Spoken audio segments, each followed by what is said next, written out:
की भारत माता की विकसित बनाने के लिए पहले चरण का वोट पड़ रहा है। आज पहले चरण का वोटिंग शुरू हो चुका है। सोशल मीडिया पर बिहार के अलग अलग कोने से शानदार तस्वीरें आ रही हैं। मतदान केंद्रों पर सुबह से ही लंबी लाइनें लगी हुई है। बिहार की माताएं, बहनें, बेटियां बड़ी संख्या में बाहर निकल रही है वोट के लिए। बिहार के नौजवानों में भी अभूतपूर्व उत्साह है। मैं सभी मतदाताओं का अभिनंदन करता हूं। मेरा विनम्र आग्रह है, जिन साथियों ने अभी तक मतदान नहीं किया है, जो अभी तक अपने घर से निकले नहीं हैं, वे जल्द से जल्द वोट देने के लिए निकले। साथियों, आज पूरे बिहार से एक ही आवाज आ रही है, एक ही आवाज आ रही है। फिर एक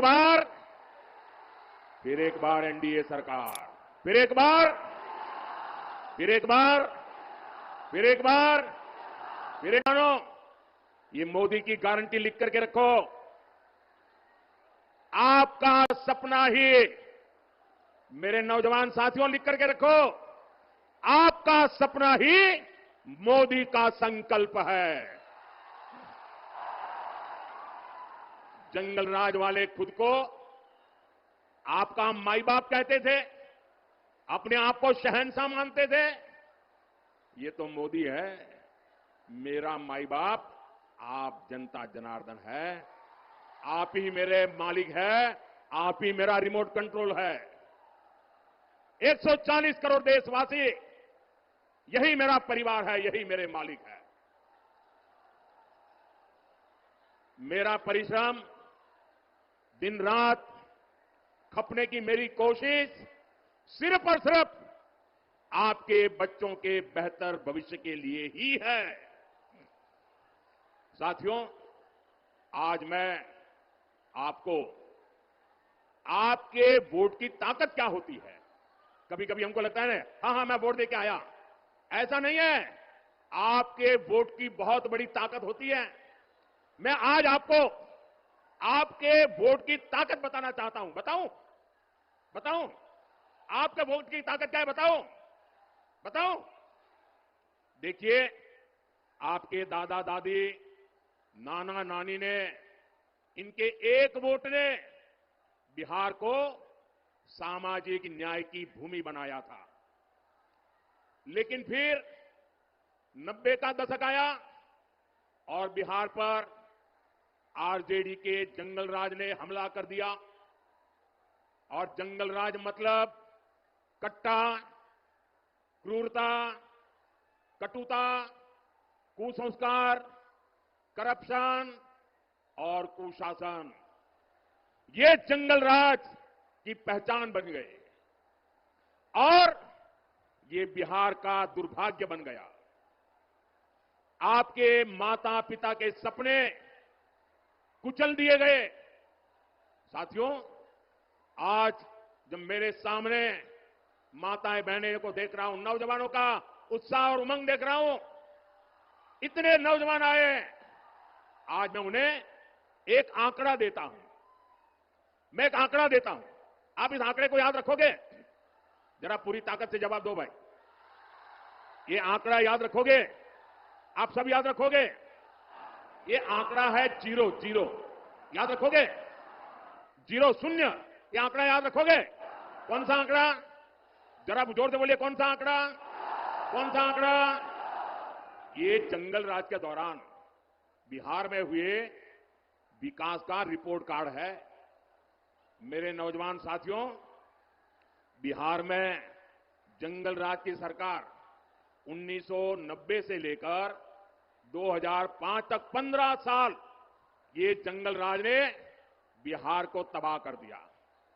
सरकार चलाने के नाम पर तब सिर्फ आपको लूटा गया। और इसलिए मैं कहता हूं कि जरा एक आंकड़ा याद रखना है। कौन सा आंकड़ा? अब मैं बताता हूं। 15 साल के जंगल राज में बिहार में कितने एक्सप्रेसवे बने? कितने एक्सप्रेसवे बने? जरा जोर से बताइए, कितने एक्सप्रेसवे बने? कितने एक्सप्रेसवे बने? जीरो। जीरो मतलब शून्य। नील बटे सन्नाटा। क्या आप जानते हैं 15 साल के जंगल राज में बिहार में कोसी नदी पर कितने पुल बने? कितने पुल बने? जरा जोर से बताइए, कितने पुल बने? हर गरीब को पक्का घर दे रही है, हर जरूरतमंद को मुफ्त अनाज, मुफ्त इलाज दे रही है, नल दे रही है, नल से जल दे रही है। मुद्रा योजना के तहत आप यहां जगह कम है, प्लीज आप लोग वहीं रुकिए, यहां जगह कम है। साथियों आप वहीं रुकिए, आगे मत आइए। मैं आपका उत्साह देख रहा हूं, आपका जोश देख रहा हूं, आपका ये प्यार मेरे सर आंखों पर। नमस्कार किसान भाइयों, प्रधानमंत्री मोदी जी ने आज बिहार के चुनाव को लेकर बड़ी घोषणा की है। 10 बड़े ऐलान किसानों गरीबों के लिए किए हैं, क्योंकि आज पहले चरण का चुनाव हो रहा है बिहार में, और बिहार से ही प्रधानमंत्री मोदी जी ने किसानों को लेकर ऐलान किया है। पीएम किसान योजना के अंतर्गत आने वाली किस्त है, 21वीं किस्त, वो 2-2 हज़ार रुपये करोड़ों किसानों को मिलने वाले हैं। तो बताया जा रहा है कि इसी 25 नवंबर तक किसानों के खाते में जो पीएम प्रधानमंत्री किसान सम्मान निधि योजना के अंतर्गत 21वीं किस्त आने वाली है 2-2 हज़ार रुपये की। साथ ही 3 करोड़ आवास गरीबों को मिलेंगे। प्रधानमंत्री मोदी जी ने ऐलान किया है कि पीएम आवास योजना के अंतर्गत पहली किस्त 40,000 रुपये की गरीबों को मिलेगी, ये प्रधानमंत्री मोदी जी ने ऐलान किया है। साथ ही और भी कई बड़े ऐलान किए हैं। महिलाओं को 10,000 रुपये महीने मिलेगा, आवास योजना का लाभ मिलेगा। पीएम किसानों को पीएम किसान सम्मान निधि योजना का लाभ मिलेगा, और भी कई बड़े ऐलान किए हैं। जब आप लोग वीडियो को सुनेंगे, देखेंगे पूरा, तो आपको समझ में आएगा इसमें क्या क्या बताएगा किसान भाइयों। चलिए पूरा भाषण सुनते फिर आगे आपको बताएंगे। पूरी मक्कमता से और पूरी ईमानदारी से जो घुसपैठिए हैं एक एक की पहचान कर रही है और घुसपैठियों को देश से बाहर निकालने में जुटी है। लेकिन ये आरजेडी वाले, ये कांग्रेस वाले, ये लोग घुसपैठियों को बचाने में जुटे हैं। ये घुसपैठियों को बचाने के लिए भांति भांति के झूठ फैलाते हैं, गबगोले फेंकते रहते हैं, लोगों को गुमराह करने के लिए राजनीतिक यात्राएं निकालते हैं। साथियों आप मुझे बताइए, आप मुझे जवाब देंगे नौजवानों? आप मुझे जवाब देंगे? मैं पूछूं, आप मुझे बताइए, ये घुसपैठियों को बिहार से बाहर करना चाहिए कि नहीं करना चाहिए? घुसपैठियों को निकालना चाहिए कि नहीं निकालना चाहिए? जो जहां से आए वहां भेजना चाहिए कि नहीं भेजना चाहिए? साथियों आरजेडी कांग्रेस को अगर गलती से भी जहां जहां उनको मौका मिला है, जब जब मौका मिला है, ये घुसपैठियों को पिछले दरवाजे से भारत का नागरिक बनाने में लगे रहे।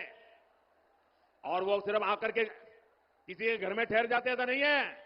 एक घुसपैठिए आपके खेतों पर कब्जा करते हैं, दुकानों उद्योगों में घुसपैठियों को ही काम मिलना हो जाता है।